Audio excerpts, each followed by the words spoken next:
And let's go. So welcome everyone. You're watching, as usual, David, the real Medvite, and I have a old special guest from Twitter in here, Gravantus. Welcome back, my Hello. friend. It's nice to have you Thank you back. for having me. And for those who Thanks. are noobs, to the channel, I had him a couple months ago, I believe. I remember talking about aliens, but on the other stuff, I'm drawing a blank. You remember what else we talked about? That stream? Yeah, it was like shortly after I went on another stream to talk about kind of aliens from the Orthodox perspective. I came here to kind of get a second Orthodox perspective as well. Right. Yeah. And so the theme of this talk is pretty much going to be about issues concerning American Orthodoxy. I have some questions here, but people that know me know this, that I like being how should I say this, spontaneous. So we can also talk about other stuff as well. And before we start the stream, just introduce yourself, Gravantus, for those who don't know you. Who are you exactly? I'm an Orthodox Christian. I live in America. I don't know if I would really call myself anything special. I have I guess, fairly large Twitter account and then a even larger like Christian meme account on Yeah. Twitter. But aside from that, I would just consider myself a simple layman. Nothing too special on my end. Yep, and not every person has to be very special. And I know you from Twitter. You're usually, like, from my perspective, because if you said it yourself, I would be like, bro, this guy's strange. Why is he praising himself? But like from my perspective, you're usually very balanced. You have the right priorities. And that's what I kind of like about you. As like, obviously the focus in here is apologetics and theology, but it's always good to have the more balanced side of things as well. Unless you disagree with me, then I'm gonna have to cut your contract, right? I'm just kidding. So let's start with something that happened in Twitter. Now, I'm bad on Twitter, so I'm not on Twitter anymore. I don't have any accounts on Twitter. I have my secretary, who's not me. I want to start off with that, but he relayed to me, or she relayed to me, that there was a civil war on Twitter a couple of days ago, and this was between Patriarch Prime and like a bunch of other people on Twitter. Who Patriarch Prime is another guy who I like. Yes, he's kind of one of those guys that I half the time I insult him, half the time I praise him. I love him. He's a great guy. But Patriarch Prime led kind of this crusade on vernacular liturgy, and some people in the orthosphere didn't really like that. So there was kind of this one-day civil war between the vernacularists, right? The Patriarch Prime, who's basically saying the liturgy should be translated to English. It should be normalized, right? And this shouldn't just be in the Anglosphere. So, for example, if the liturgy is done in France, it should be done in French. So this kind of viewpoint, right? And there are some other people, anti-vernacularists, who I don't want to mischaracterize them, but typically the arguments from what I've seen was something more like, well, there's a tradition of the language of the liturgy that we are used to. We have saints who call this language, the Greek language, beautiful, and that it can properly expand the truth and all of that kind of stuff. And there's other, kinds of arguments. Some other arguments I'm a pro-vernacular guy, but another argument I can come up with, like, and we can talk about this, is like, someone might say, a smart anti-vernacular guy might say, well, with vernacularization comes vernacularization of faith. So he might make that kind of an argument, which I think is wrong, but it's an argument that can be possibly. So I want to ask your thoughts on the issue. What's the big deal with vernacularizing the liturgy? Why should we even consider it in the first place? What's your thoughts on it? Well, I think it's an important something important that we should do, especially from an evangelistic perspective. Someone. I think it'd be hard to classify America today as Christian, but it definitely has that Christian, I would say, roots. So people who sort of have this kind of background in the Bible, they may have been raised non-denominational or something. When they're coming into a new church, it would just appeal to them to be able to understand what's going on. If they come in and it's all Greek or something, they might just kind of give up and just leave because, this is an ethnic thing. I'm not wanted here. This is obviously, not my church. So I think just from that basic kind of evangelistic perspective, we should definitely encourage the liturgy in the vernacular. And we see this happen in the saints anytime they go to evangelize with Cyril and Methodius. The Cyrillic language is named after him, and Old Church Slavonic. We have Saint Innocent of Alaska, where he is creating this language for the Aleut so they could have the gospel in their own language. I think just our tradition backs it up as well, that people should be able to worship in their own native tongue. And won't you say this is kind of what Pentecost is about? I mean, speaking in tongues, it's about speaking in everyone's language. I mean, in a way, it seems to be that it's not just saying, oh, there's only one language, but like multiple languages are to be used to worship God. I mean, that's how I see it, at least. Definitely. Like the Pentecost aspect, it's kind of that, the reversal of the Tower of Babel, where, people are confused and they're all diverse, and that's what separates the nations. And after Pentecost, kind of despite all these different languages, it's all coming together in the one faith. And, that's kind of the, I would say, mark of the church, where it's kind of this disparate people all coming together to worship God. Yeah, and I made a video on the history of Turkish Christians, and one of the points that I made is today in Yakutsk, which is Far East Russia, the liturgy has been vernacularized for more than a year, I think, right now. So the Russian church does it, the Greek church historically has done it, as you say. And this is and again, I don't plan, I'm going to use Roman Catholics as an example of kind of like how we distinguish ourselves with them, because in the Roman Catholic system, you have this adherence to Latin, whereas in Orthodoxy, you don't really have this adherence to a singular, this kind of single, like, oh, we have this Greek, right? Greek is this Christian language. It was the language that the Bible was translated to. I mean, that doesn't mean the Greek language doesn't have its merits. It just, but that doesn't, it's not an argument against vernacularization, right, per se.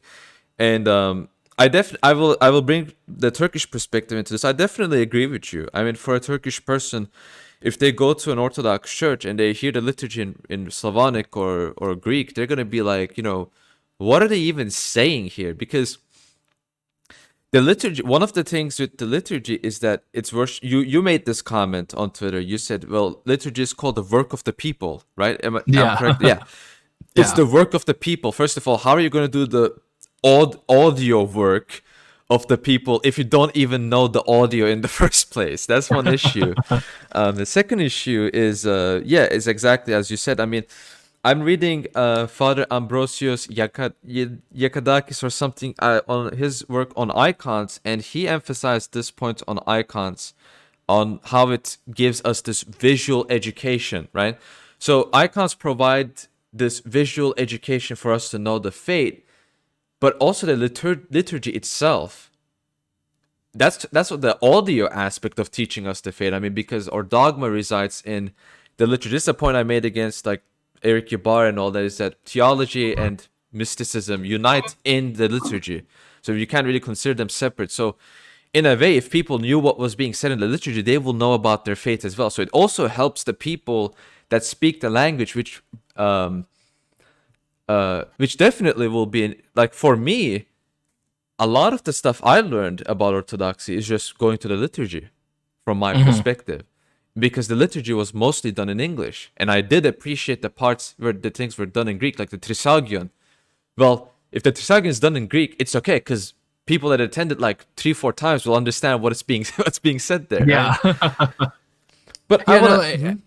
But I just to kind of touch on that work of the people aspect, I think that kind of demonstrates sort of what the liturgy is. It's not just the people are present and the priest is doing his thing, but the laity, they're not really necessary. The laity is just as important as the priest there. Exactly. It's an active worship. We're not just present, we're engaging in that worship, and to be able to understand sort of the hymns, what's being said is a part of that.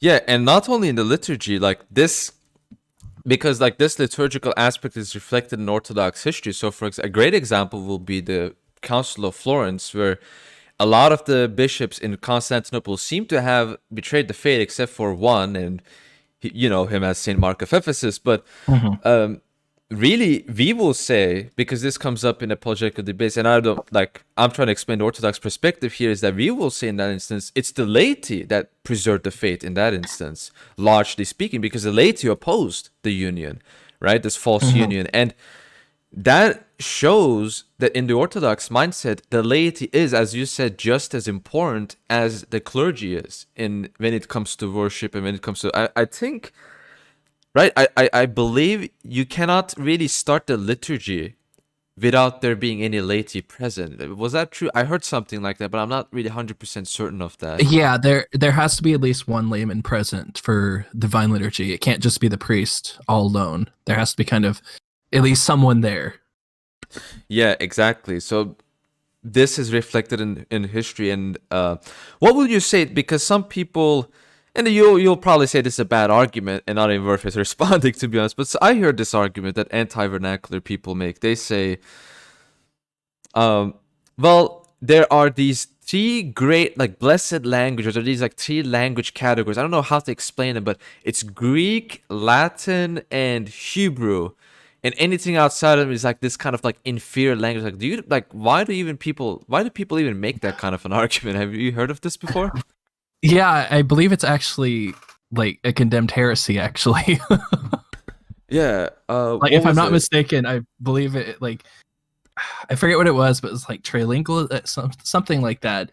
But that because these were the three sacred languages on the on Christ's cross, where it said, King of the Jews, these are the only languages that you can do sort of any religious worship in.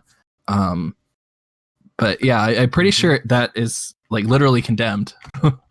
Yeah, and what would you say to, for example, I want to ask this first before I ask this question.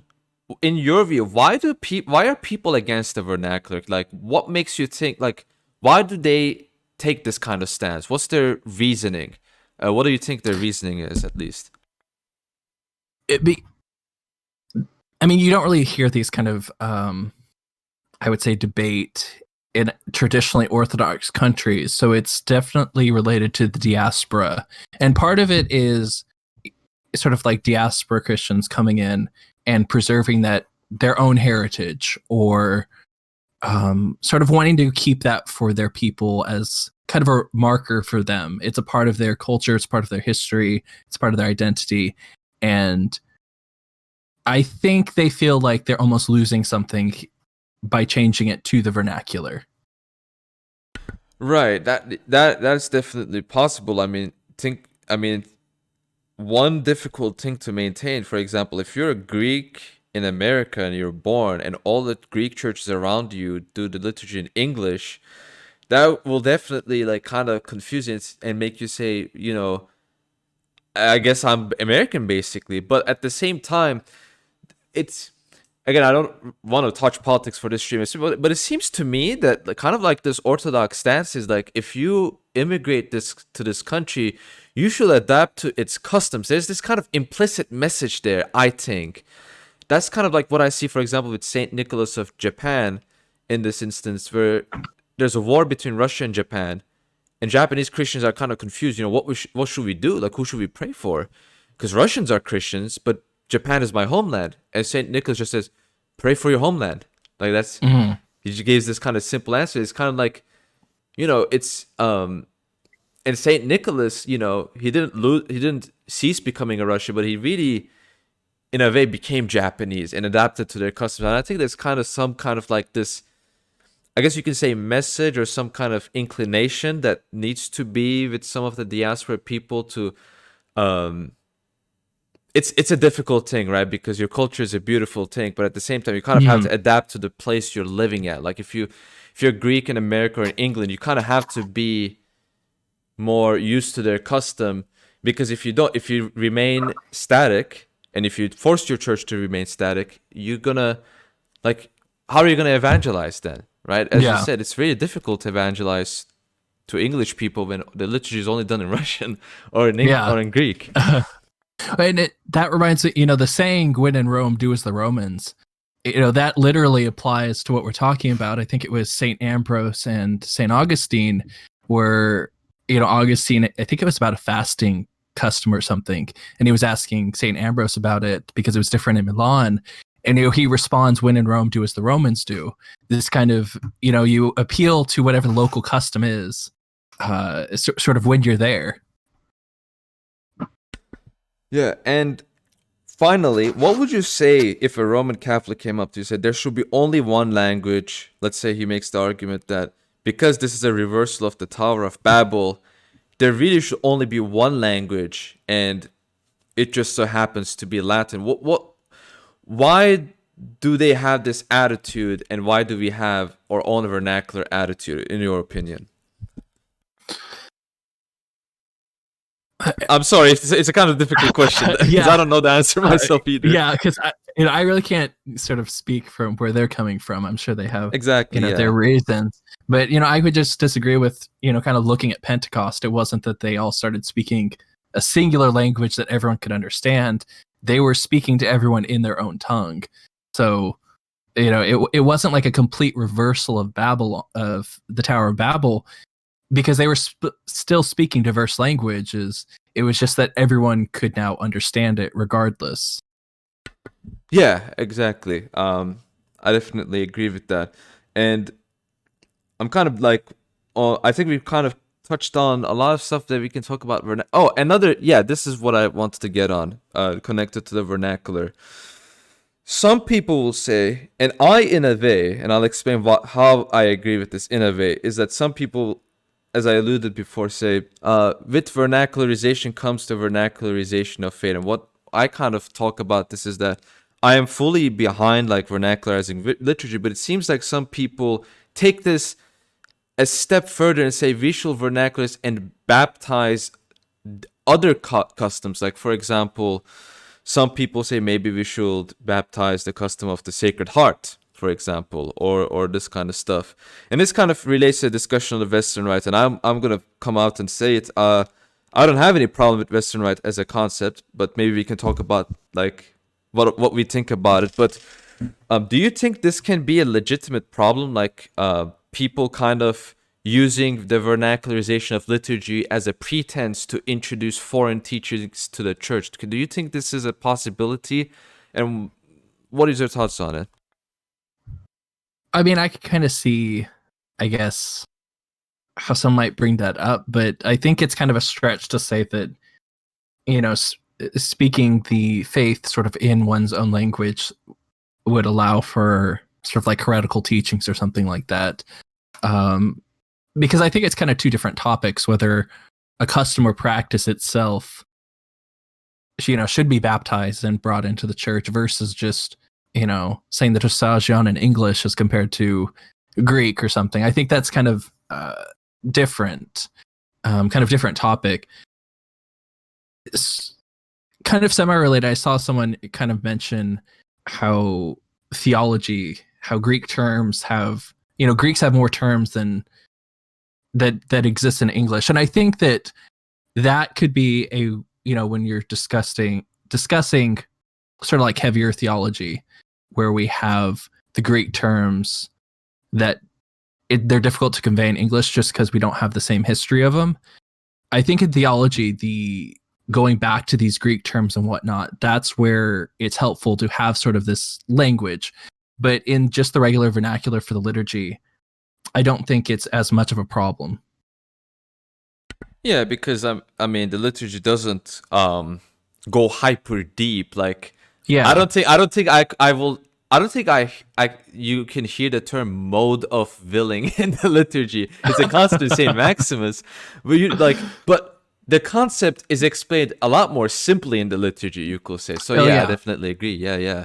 And in terms of we already do this. I mean, we don't need when we refer to person at that stage, we don't even say person, we say hypostasis, and we use Greek terminology at this stage. Yeah, we don't say I forgot the English term. The divine. No, I forgot. But like for example, we use the term logos logi. Like the logi, it doesn't have English version of it, for example, but we just use the Greek version of it. And when you have instances like that, it's easy to understand it because you're just only learning like one term or two terms or three terms, and it's not a big deal. But if you don't have anything more to add in terms of like vernacular stuff, you want to talk about how we should approach Thanksgiving and the Nativity fast. So yeah, because it's always kind of it's always a topic that comes up during this time, especially. It's not as much a problem for the old calendar, which is sort of a point in favor of that, where sort of American Thanksgiving always comes before the Nativity fast starts on the old calendar. Not so much for the new calendar, in which like it always comes a week afterwards.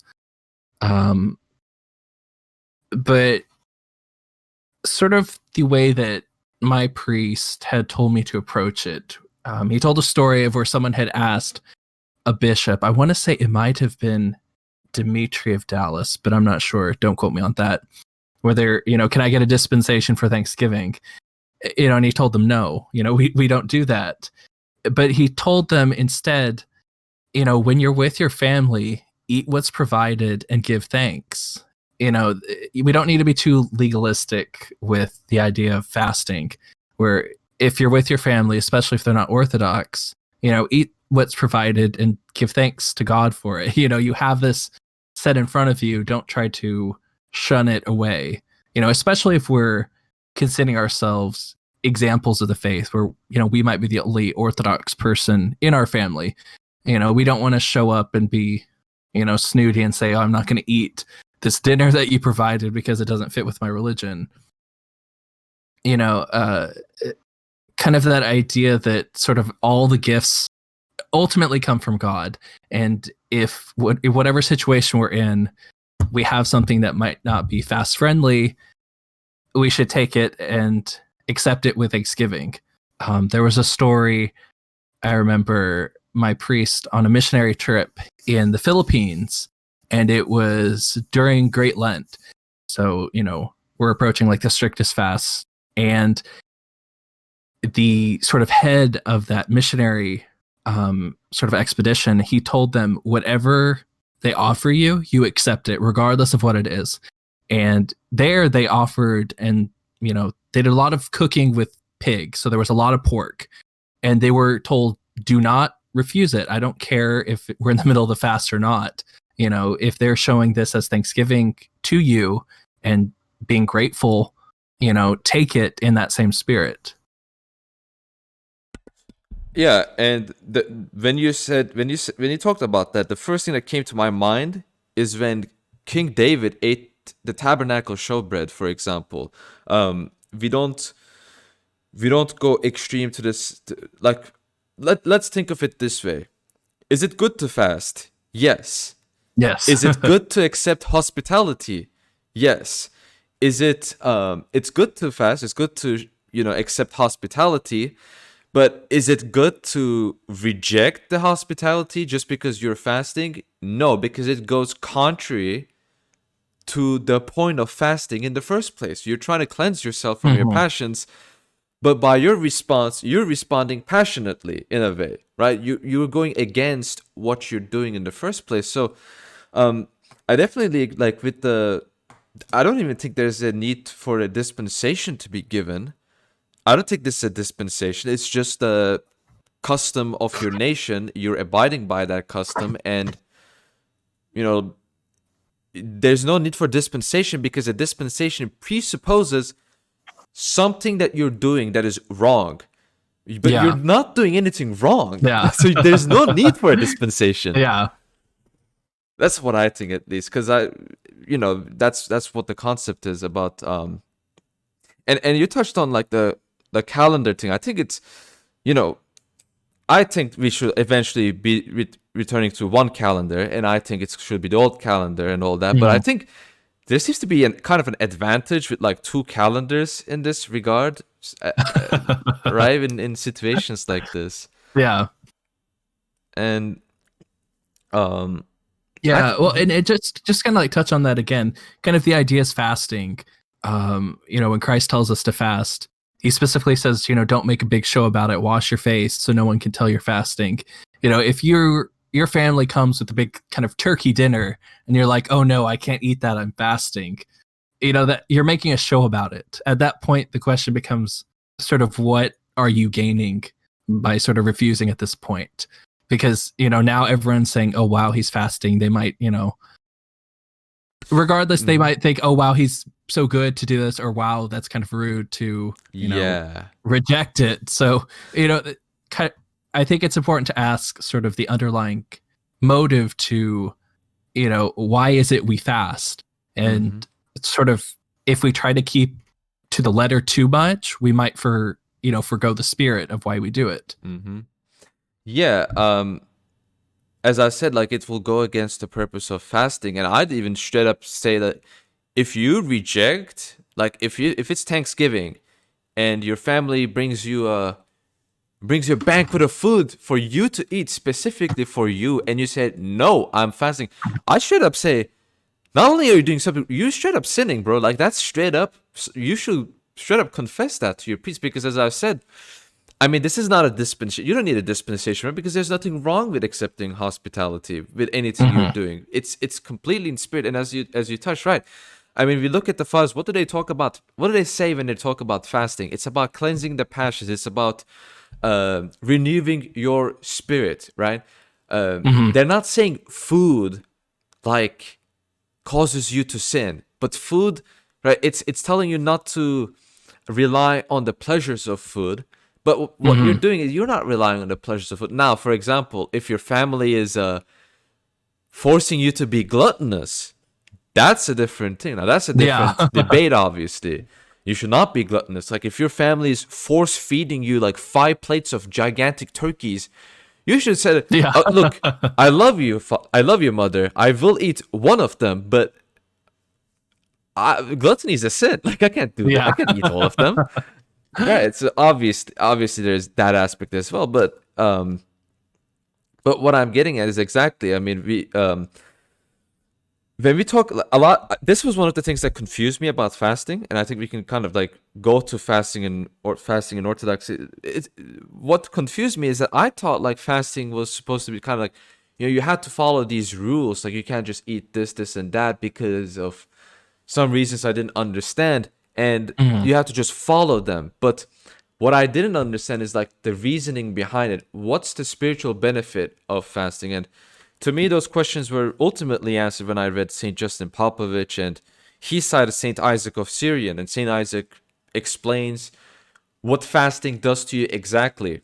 And I had a conversation on this with some guy on a Discord server. He was talking about the like healthy eating, right? And he was talking about intermittent fasting, and I kind of like lit a light bulb in my head, because what Saint Isaac says about fasting, for instance, is that again it purifies your soul, it purifies your passions, and so gluttony. And I even made a joke about a certain apologies, but I'm not going to repeat it here. But gluttony, he says, basically makes you stupid. It makes it because it fills your mind with useless passions. It makes you stupid. And there's such a how should I say this? There's a not an emphasis, but there's such weight behind the theology of fasting that I think what I ultimately will tell to people is that you should kind of just study this. Like you should actually, because we're looking at like scientific discourse, for example, and it seems to me that like these scientific understandings of the effects of fasting just actually vindicates the Orthodox practice, from at least from my experience. Like intermittent fasting is healthy because it clears up your mind and all of that, and it just makes me think. Wait, it clears up your mind. It makes you think faster. That's exactly what Saint Isaac said, and he said this. He said this a millennium ago. We should listen to him. Like that's kind of what I think about fasting. There's so much behind it that I didn't think before. Yeah, definitely. I think St. John Climacus, he draws connection between sort of gluttony and other sins, especially with lust, where, it's kind of harder to lust on an empty stomach.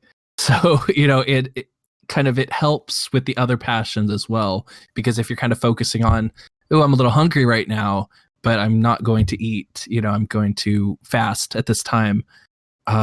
It really takes your mind off of sort of other passions as well. It's kind of hard, to engage in whatever lustful behavior if you're hungry at that time.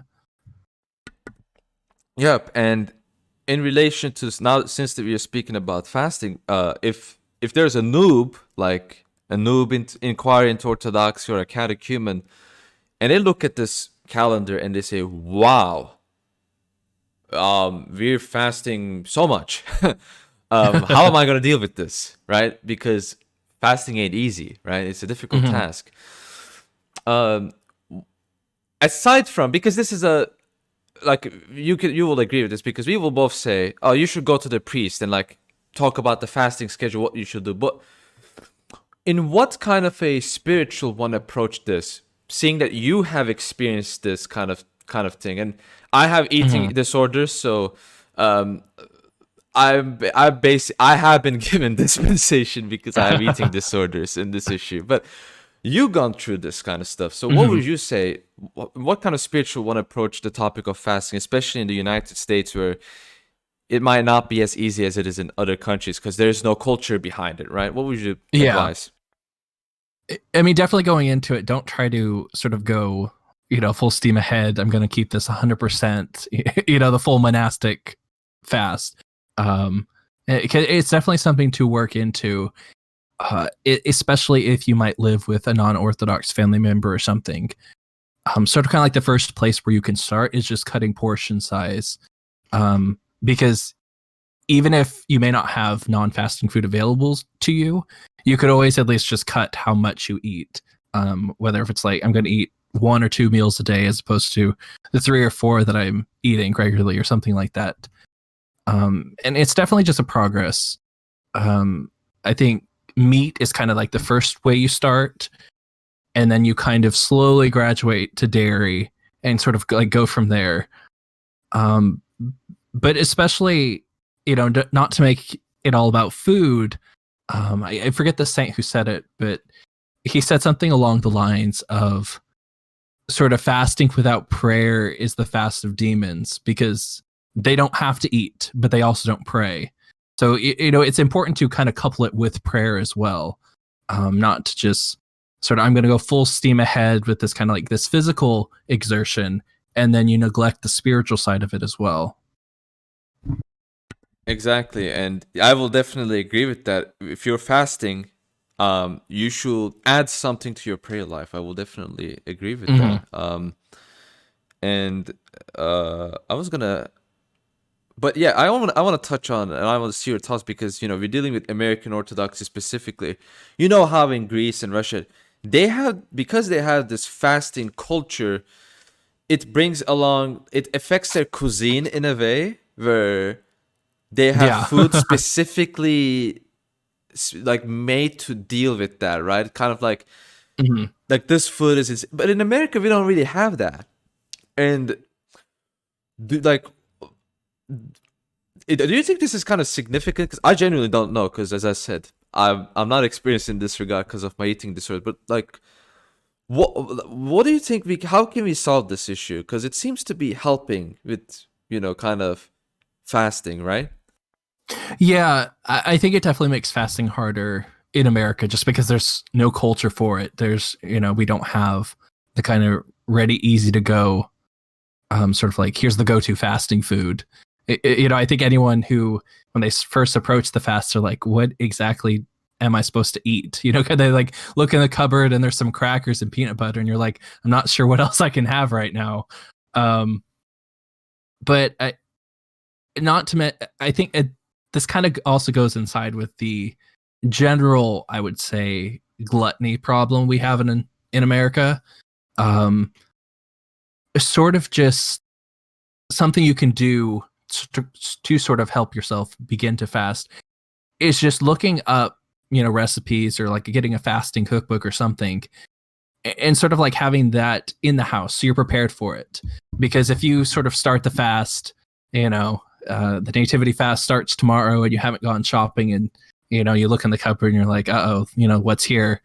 A lot of it is just having those things available to you, you know, whatever they may be. Even if it's just like something simple like rice, broccoli, or something, which, you know, also helps with the gluttony problem in America, where it's definitely a lot healthier eating. And I think that's something we should kind of capitalize on, especially, you know, gluttony is a sin. And, you know, if we want to truly treat the body like a temple to the Holy Spirit, you know, we should at least treat it well. We shouldn't, you know, load it up with garbage all the time. And I think fasting is a way to kind of go hand in hand for that. Yeah, so an example I want to give, for example, like this is one of the reasons I try to do fasting. So I'm going to give my perspective of what happened, what my thinking was when I said, oh, I think I need some special treatment because I can handle this. Because here's the thing, here's the issue with me. When, like, I normally eat meat products. I can't really eat much besides that. So if you eliminate that and like milk products and all that, let's say, for example, French fries. I know some French fries have meat inside them, but let's say I eat French fries. But let's say before the fast, I was eating like healthy food, like meat and chicken and all that. But instead of meat and chicken, I'm just eating French fries a lot more. And that makes me think, you know, I'm fasting, technically speaking, but I don't feel like I am. I'm just eating more trash, right? And like, for example, like M&M. Well, M&M's not fast food because it has milk in it. But like something, let's think of like just, I don't know, a chocolate without milk in it or something like that. It's just junk food. Let's say like a gummy bear or something like that. You eat a gummy bear and it's like, you can say, oh, that's technically fasting, like a fast food, but not fast food in it, but it's fast proper. But you're not eating anything healthy. You're just putting trash inside your mouth. And I apologize for being crude. I mean, this is kind of like in my scenario, it will be kind of be like, oh, instead of eating chicken, I'm just gonna eat my own excrement and drink my own pee. Because it's fast friendly, but so it doesn't really make much sense. So I think it helped me realize the best way to approach this is kind of to understand not that fasting is not this like this Judaistic, Pharisaic rule set you have to follow in order to be holy, but something designed to help you be holy. And this is why ultimately the best advice we can give to you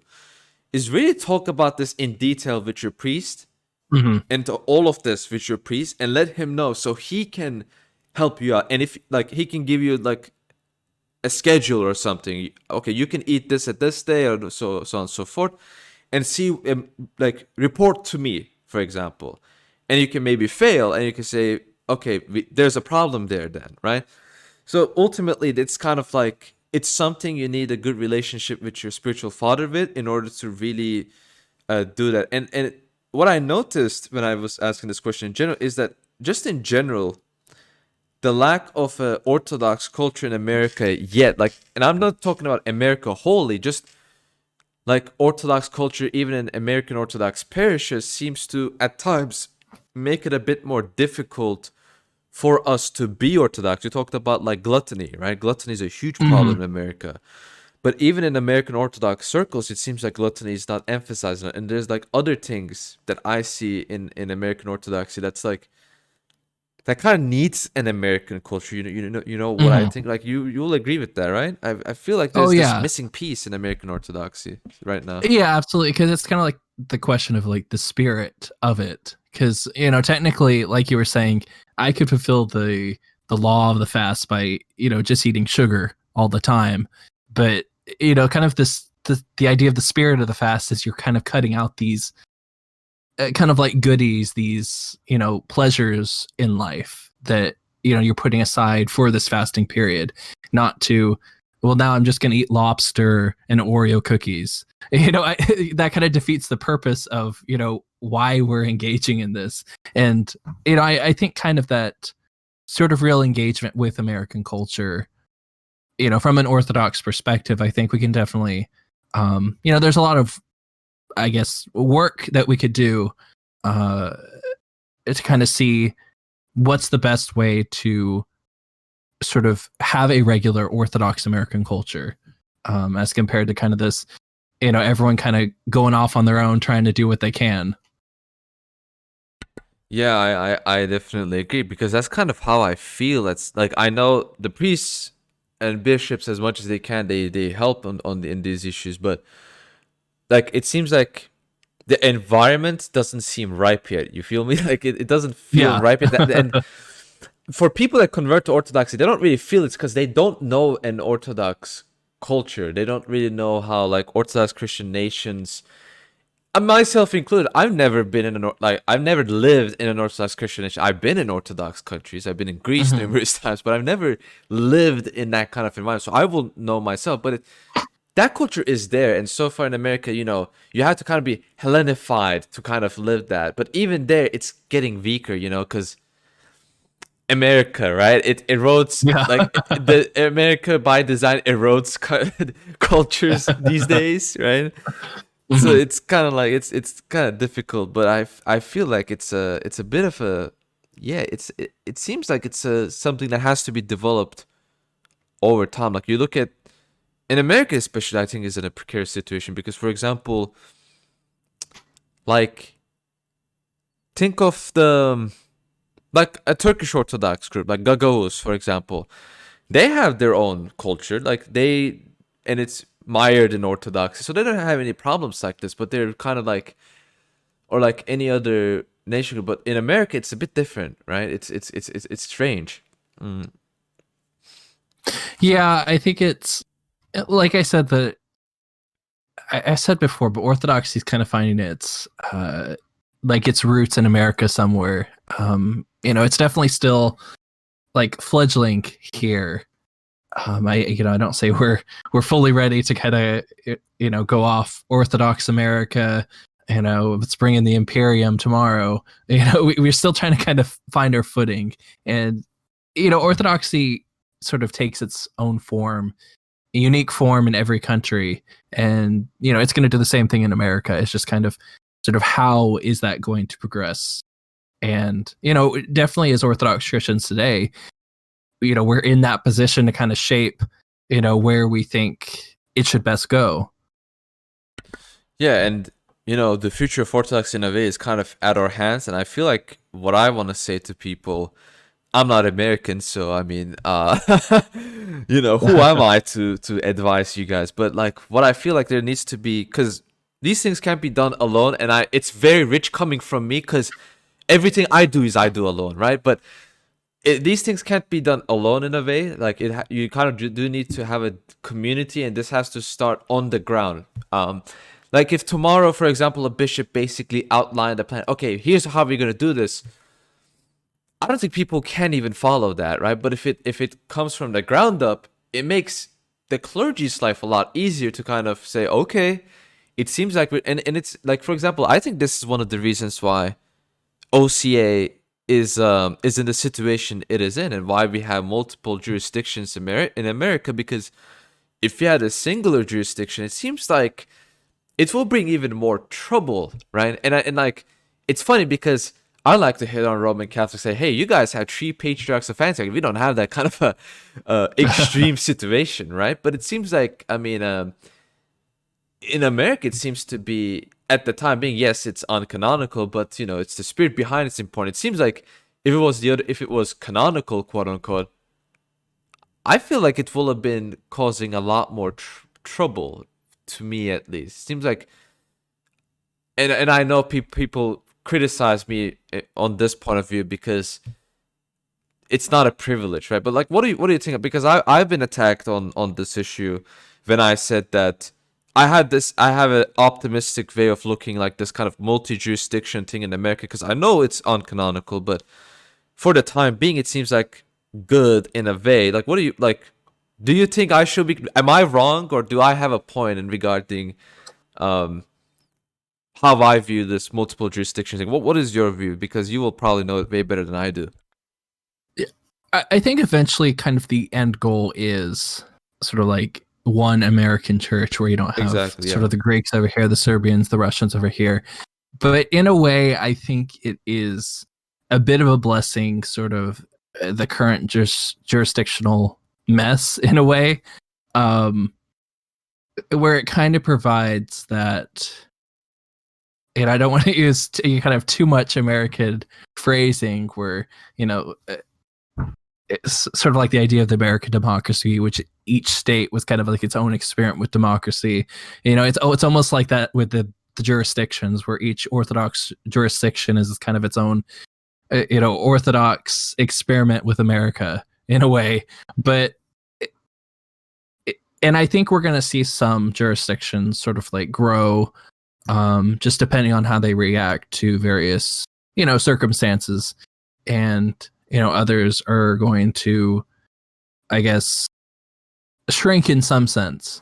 But in another way, this kind of like the geopolitical side of it, sort of like the divided American church, if it was a united, a single jurisdiction in America, just kind of as we've seen in history, the way it bears out, sort of like the empire currently in the world, which, it was Rome, and then it was Russia for a time, and then now it's America, that sort of like the church there sort of has a certain status in the world just by the basis of being the church currently in the empire. And I think in some sense, it's sort of a benefit there isn't kind of like the United American Church, because it kind of keeps certain, State Department intrigue sort of like out of the church, just because we're not as big a factor on the global stage. So, it comes with its positives and negatives. Yeah, I mean, for example, a lot of people criticize Archbishop Elpidophorus on this, and I definitely agree. I made 2 videos against him, so and yeah, like for example, like X church might be like more compliant with the American government. That doesn't mean the Y church that is, in the country is going to be the same way. So in that way, yeah, it seems like it's working out. And this is a point that I made, and again, I want to repeat myself. I understand this is not how it's supposed to be. And as you said, yes, the end goal is a unified church in America, but centralized structures are very easy to subvert, because you just need to subvert the guy in charge. Whereas decentralized structures are very difficult to subvert. It's near impossible, both militaristically and in terms of espionage. You just can't subvert decentralized structures. It's nearly impossible. Even with hacking, right? It applies to every concept. Decentralized structures are always defensively very strong. And Orthodoxy's decentralized nature, not only in its ecclesiology internationally, but its ecclesiology in national stages like America, seems to be doing a very good job at protecting us from a lot of abuses. Like, for example, to the point where I will, like, in my personal view, I will say the worst jurisdiction, and I don't like talking about best and worst because it seems disrespectful, but in terms, like, generally speaking, the jurisdiction that's most open to being subverted, I guess, is OCA. But even OCA, I will say, is not really that bad. I wouldn't mind going to an OCA church if it's a good church. Well, if I was in Texas, if I was in Dallas, then I wouldn't want to, because I don't want to have an Origenist bishop, right? But like, yeah, it's. And I've seen good OCA churches. I've seen good Greek churches. I've been baptized in a good Greek church in America. So yeah, I definitely agree. I mean, it's been helping for us, and it's like, it's easy for people like that live in Orthodox countries to say this is uncanonical, or people who have a comfortable jurisdiction to say this is not how it's supposed to be. But they kind of had to see like the struggle behind it. But at the same time, I think, yeah, we can't really go this kind of like hyperbolic OCA onlyism, right? Or like Goark onlyism, or no, they all have grace, they all have their merits, and that's kind of like because I don't like that attitude. I don't like the attitude, and I know it's kind of contradictory because I myself ranked jurisdiction. I made it like I didn't. It's not an official ranking system. It's just my opinion. But all of them are fine. Like all of those jurisdictions are fine. We shouldn't like treat them as opposite at each other. That is stupid. It's like in scripture, like in the New Testament. It's like I think there are people that was saying, "Oh, we're Paul's guys, and you guys are like X's guys or whatever." Remember the verse I'm talking about? Where Paul mentions he was kind of glad he only baptized one person because people are, I'm of Apollos, I'm of Cephas, I'm of Paul, as opposed to I'm of Christ, kind of that line of thinking. And it kind of, the idea is when there's a united American jurisdiction, it's not going to be as if one kind of beat out the others and subjugated everyone into itself. The bishops, the bishops of Rocor, the bishops of OCA, bishops of Antioch, they're all still going to be bishops in the united American jurisdiction. It's not going to be one dominated the other. It's going to be they came together and are now more like ecclesiastically, I guess, like the hierarchy is more, I guess, unified in that sense. But it's not going to be as if one beats out the other. Yeah, and speaking of reunification, this was the third topic I had written here. This is a hot topic, hot button issue. I'll put in the title, but it's been 50 minutes now, and people are going to enjoy this hot topic issue after watching this. It's by design. I'm a genius, okay? Okay, jokes aside. Reunification with Rome. This is an issue a lot of people talk about. They love talking about this. Roman Catholics talk about this. Orthodox talk about this. Sometimes we talk about reunification with the Copts. Sometimes we talk even with the Assyrians, right? Church of the East. So I want to start by saying, first of all, by prefacing is, the desire for union is in the hearts of all Christians. This is, I think, a general presupposition that we should all have the same faith, right? We should all share the same exact Orthodox faith. We should be part of the brotherhood of Christ. We should be able to comfortably call each other brothers. I think that desire, you will agree with me that this is inside every single Christian, right? Oh yeah, absolutely. So we have to... We should definitely all want to be kind of unified,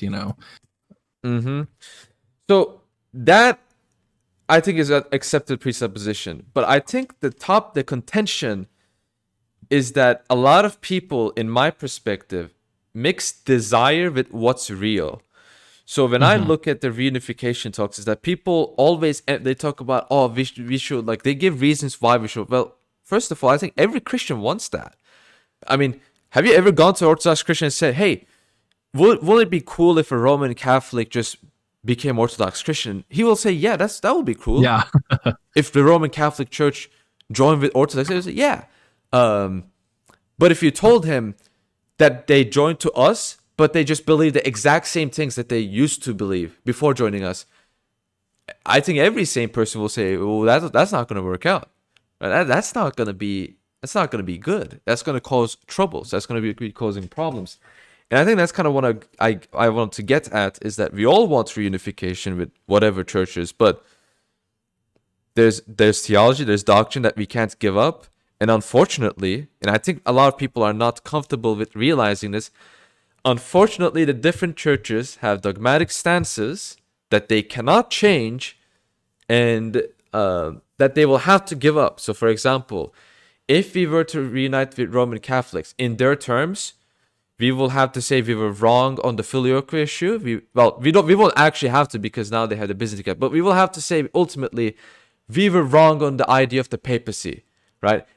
All this time, Vatican I was true. But if we say that, we cease to be Orthodox. So that's my thoughts. I mean, like, what do you think about like this kind of conversation? What's your thoughts on like reunifying with Rome or reunifying with the Copts and all that kind of stuff? Like, what do you think people get right? What do you think people get wrong? Because I think the topic came up again recently because the ecumenical patriarch was in Rome for a time visiting and got like an honorary doctorate. And then on the feast of St. Andrew the Apostle, I'm not sure if the Pope himself went to Istanbul, or if he just kind of like sent some cardinals or something, but and kind of like pictures of that or whatnot, that always kind of drums up the conversation again. But it's definitely, like you said, it has to be unification based off of we're coming to an understanding and we have the same faith now. It can't just be we're uniting just because because that was the sort of initial purpose of the World Council of Churches. And I believe it was Florovsky who had, real hope for it in the beginning.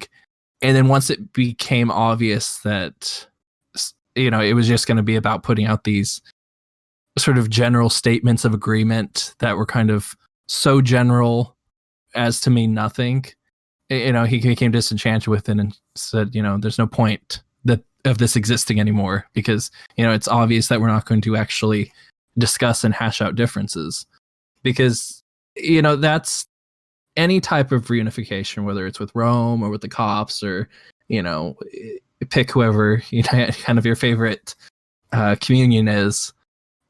It has to come from and it's definitely going to be hard, where there's going to have to one side that admits that we've been wrong for this many years or so, or we have to accept and reject these teachings, and I think that kind of draws into sort of like the more real, how realistic is this, especially with so much time having passed. But this idea that we should just unite to unite, it's a false unity. It's like the peace of the world versus the peace Christ gives you. There's real unity in the sense that we're of one faith, we believe the same exact thing, or we're united just because it would be better for us to be united. This unity for the sake of unity, which what's the point of that? Yeah, definitely. And I want to ask this, because this is a serious issue I see with people. Here's my problem. People look at Patriarch Bartholomew and they look at Pope Francis and they see them being nice to each other, and they compliment one another. By the way, you can hear me, right? Or yes, yeah. Okay.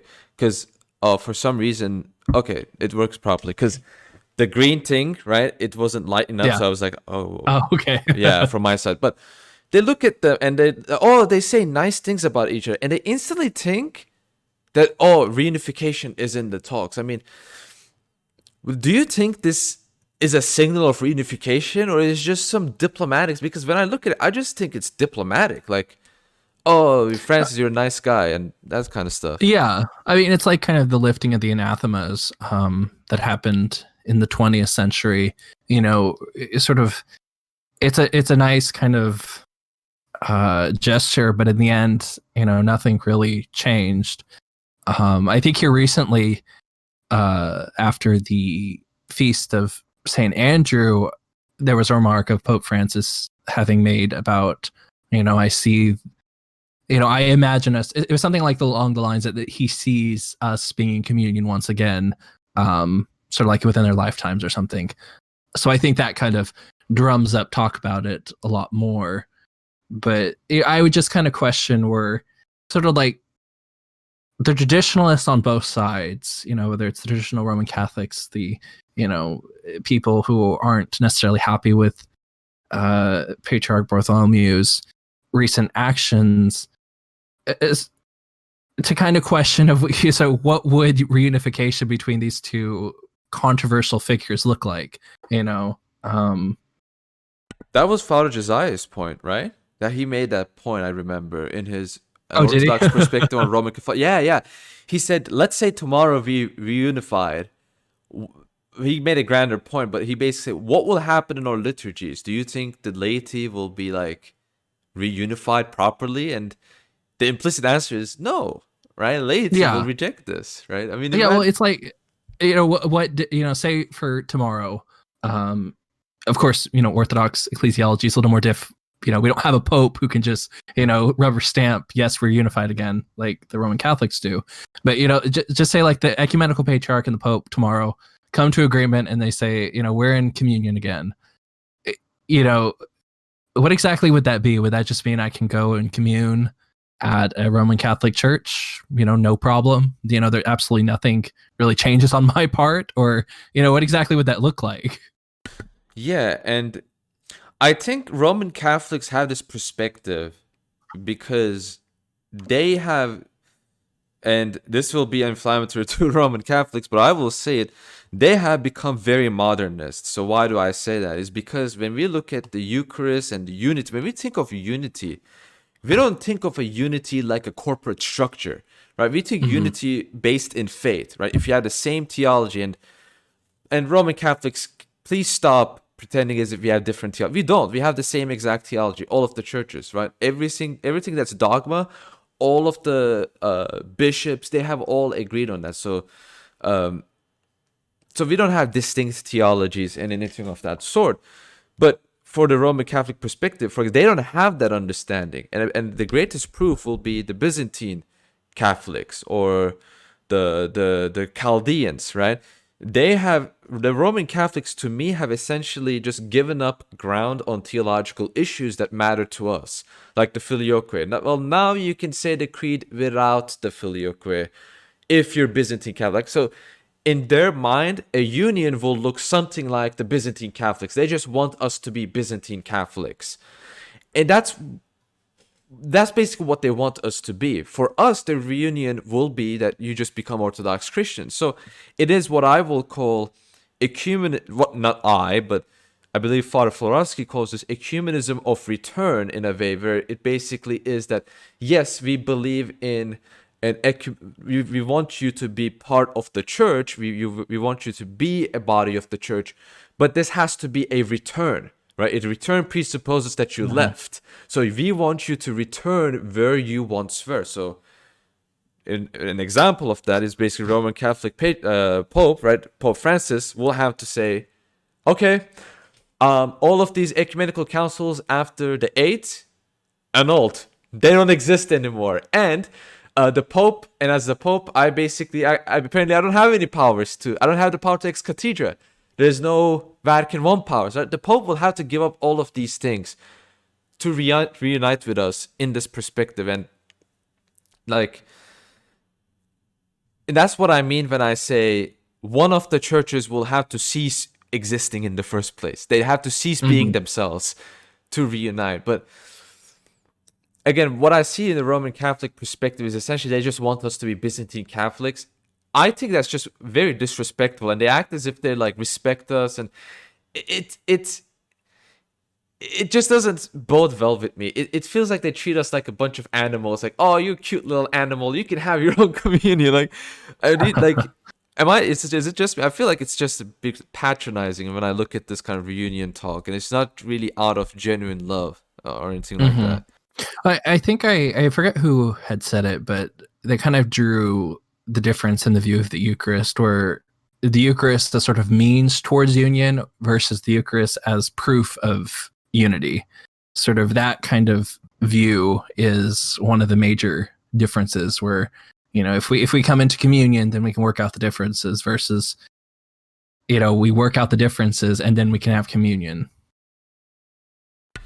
Yeah, exactly. I think I've never heard it explained like that before, but that pretty much does make sense. Yeah, it contrasts the two views. We will say Eucharist is a sign of the now obviously Eucharist is a lot more than that, but Eucharist is a sign of the unity of faith, whereas it's a sign of being willing to debate and be united, right? And these two perspectives are actually pretty huge. In Orthodoxy, we don't have that Roman Catholic perspective, and a lot of people make that mistake. So would you, because let's get to the stuff that people don't want to admit. Would you agree with me in the sense that although we want reunification, it's really kind of just impossible to reunite unless one side just accepts they're wrong, right? Yeah, it's realistically, I think it's very, very unlikely. We're talking about, at least in my viewpoint, maybe end time scenario where things are just that bad that it's just kind of everyone at that point is kind of huddling together. But for a pope, pretty much for anyone to where they have that amount of power to willingly give it up, if a pope was able to do that, he'd be I think it'd be clear that someone who has the sort of humility to do so, that's kind of a living saint at that point. Yeah, that's true. So he gave up every single power he had, and he basically condescended to his, even though he really did not actually have those powers in the first place. Yeah. It's a recognition. Yeah, that's that is pretty true. It is indeed very, very true. But in regards to that, I've heard apparently Patriarch Bartholomew wants this new ecclesiology. Is that true? Like, have you heard anything like that, where he kind of like wants this primacy thing? We can kind of like talk about how we think of primacy, and we can wrap it up here. But like, I mean, I've kind of maybe not necessarily overt talking about it, but just kind of the regular types, the archons and the Fortimites, sort of as the Patriarch of Constantinople as kind of essentially Pope of Orthodoxy in a sense. But I don't know if there's been any official statement or anything. Yeah, just kind of this assumption of that role.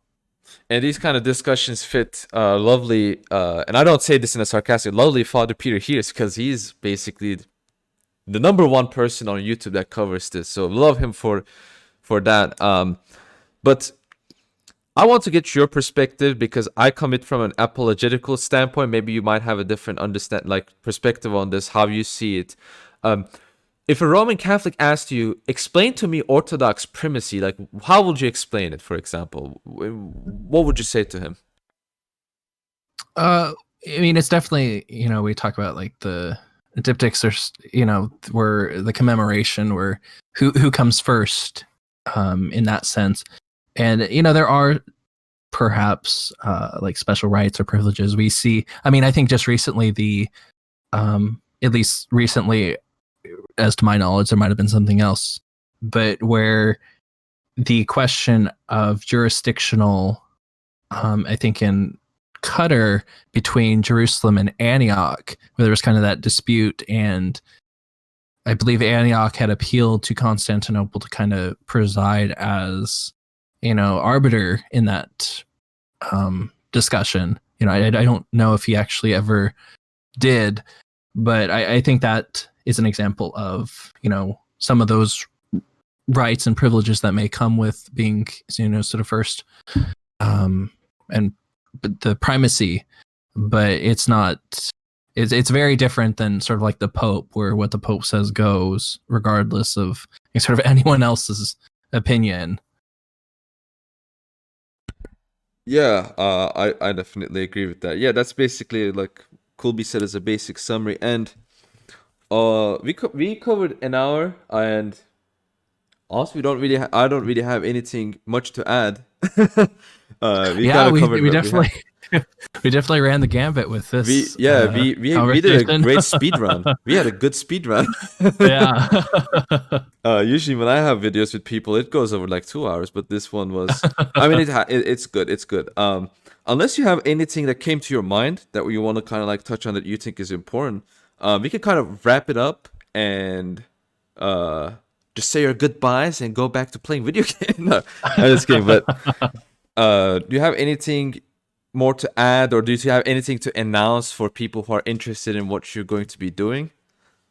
Well, I'll just say, it's been kind of a running gag on Twitter about when's Gravantus going to start a blog, but I'll just say there's something in the works for that. So for those who were interested, stay tuned, I guess. But, other than that, I would just say, sort of church-wise, I know, at least in America, I don't know how things are with COVID all over the world, but at least in America, it's kind of all over the place, kind of jurisdiction to jurisdiction, state by state, parish by parish, what's going on. But, just kind of definitely use this time, especially the Nativity fast, to, if you are unable to attend church, to kind of use that to increase your private prayer, kind of do these at-home reader services, the Typica and whatnot.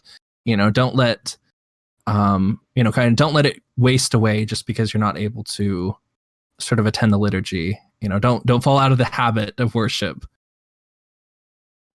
Yeah, on the Typica issue, I definitely agree. This can be a good, obviously hate COVID. Grau, have you seen how Turkey handles COVID? It's the worst. I haven't heard. Come back to me when the US freaking arrests and fines people for not wearing masks, because that's actually what's going on in Turkey right now. There have been arrests for non-compliance with mask wearing here, but it's just but in Turkey, it's state by state, of course. It's not it's not nationwide. So in Turkey, for example, in Istanbul, if you go outside in Taksim, for example, and you walk and you don't have a mask with you, there's police patrol looking if you have a mask or not. And if you don't have a mask, they're like, okay, come here. Okay, why are you not wearing your mask? Huh? Tell me why you're not wearing your mask. Where's your ID? Where's your identification? Oh, they ask for your papers, and they fine you or punish you for whatever. And this comes up in news all the time. So, Turkey's definitely going crazy mode. I've never seen America go this far in terms of COVID. I know they've arrested people, but this is in where I live. I don't live in Istanbul right now because my university is online. But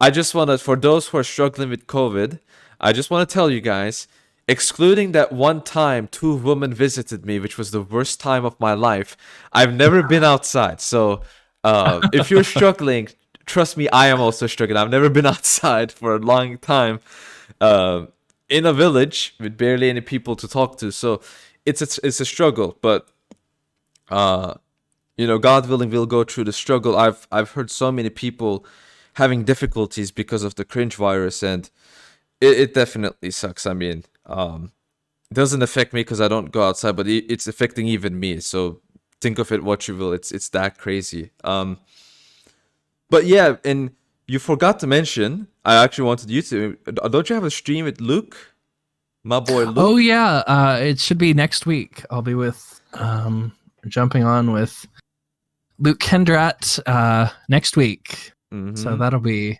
cool. Hold on, let me. I don't think he'd mind if I kind of spoil our topics, but it's for MedBite viewers only. So it's okay. We're definitely gonna consider this like a sneak preview. We're gonna talk more about sort of the church and the pandemic and sort of what's going on in America. And sort of touch on politics. I'm not too political myself, but sort of regardless of how this election ends up turning out, what's our path forward from a religious perspective? As Orthodox Christians, what should we do? If there's Biden or there's Trump in the White House. But yeah, so that's stay tuned for that. Yeah, it's a good thing COVID wasn't one of the topics there, so you guys can cover it all you want. Because I don't really have much to say about it other than I stopped believing it even exists. I do believe it exists in some form, but when I saw BLM protest I want to say 7-8 months ago, and they start to go out and protest when everyone was locked down, that's the moment I was like, this stuff is fake. There's no way this is real. Yeah, when the public health officials were like, COVID's dangerous, but racism is the real disease. So, yeah, it's all a joke. It's a massive joke, and at that time I didn't even have any strong opinions, but now I've basically made my own decision. I don't wear a mask. When we have people coming in, they come with masks and they're like, hey, do you do the fist bump? We don't do that stuff here. We treat people normally in this house. So yeah, and I think we can wrap it up. So stay tuned for Grav's blog. You should do it as soon as you possibly can. Look, here's a word of advice. If you feel like just, writing it in while you're feeling in a certain mood, just go for it, because writing is a different thing than doing a video. If I'm angry and I write, I look cool. If I'm angry and I make a video, I'm not cool, right? So think of it this way. But thank you all for watching this. This was a fun talk. And I definitely I would be happy to get you back on here if you have anything you want to talk about. I know I'm usually do my videos myself, but I'm always open for important and good people to do a stream with me. So thank you for coming when I asked you to, and definitely. I'll see you in Luke's stream, and I'll see you guys, the viewers. You guys, I know you guys. You guys were riding your cars, download this video. Maybe you're listening to this from YouTube. Maybe you downloaded it and on your phone. You guys, I'll see you guys in the next video. Good content's gonna come up soon. And thank you all for watching this. God be with you all. See you.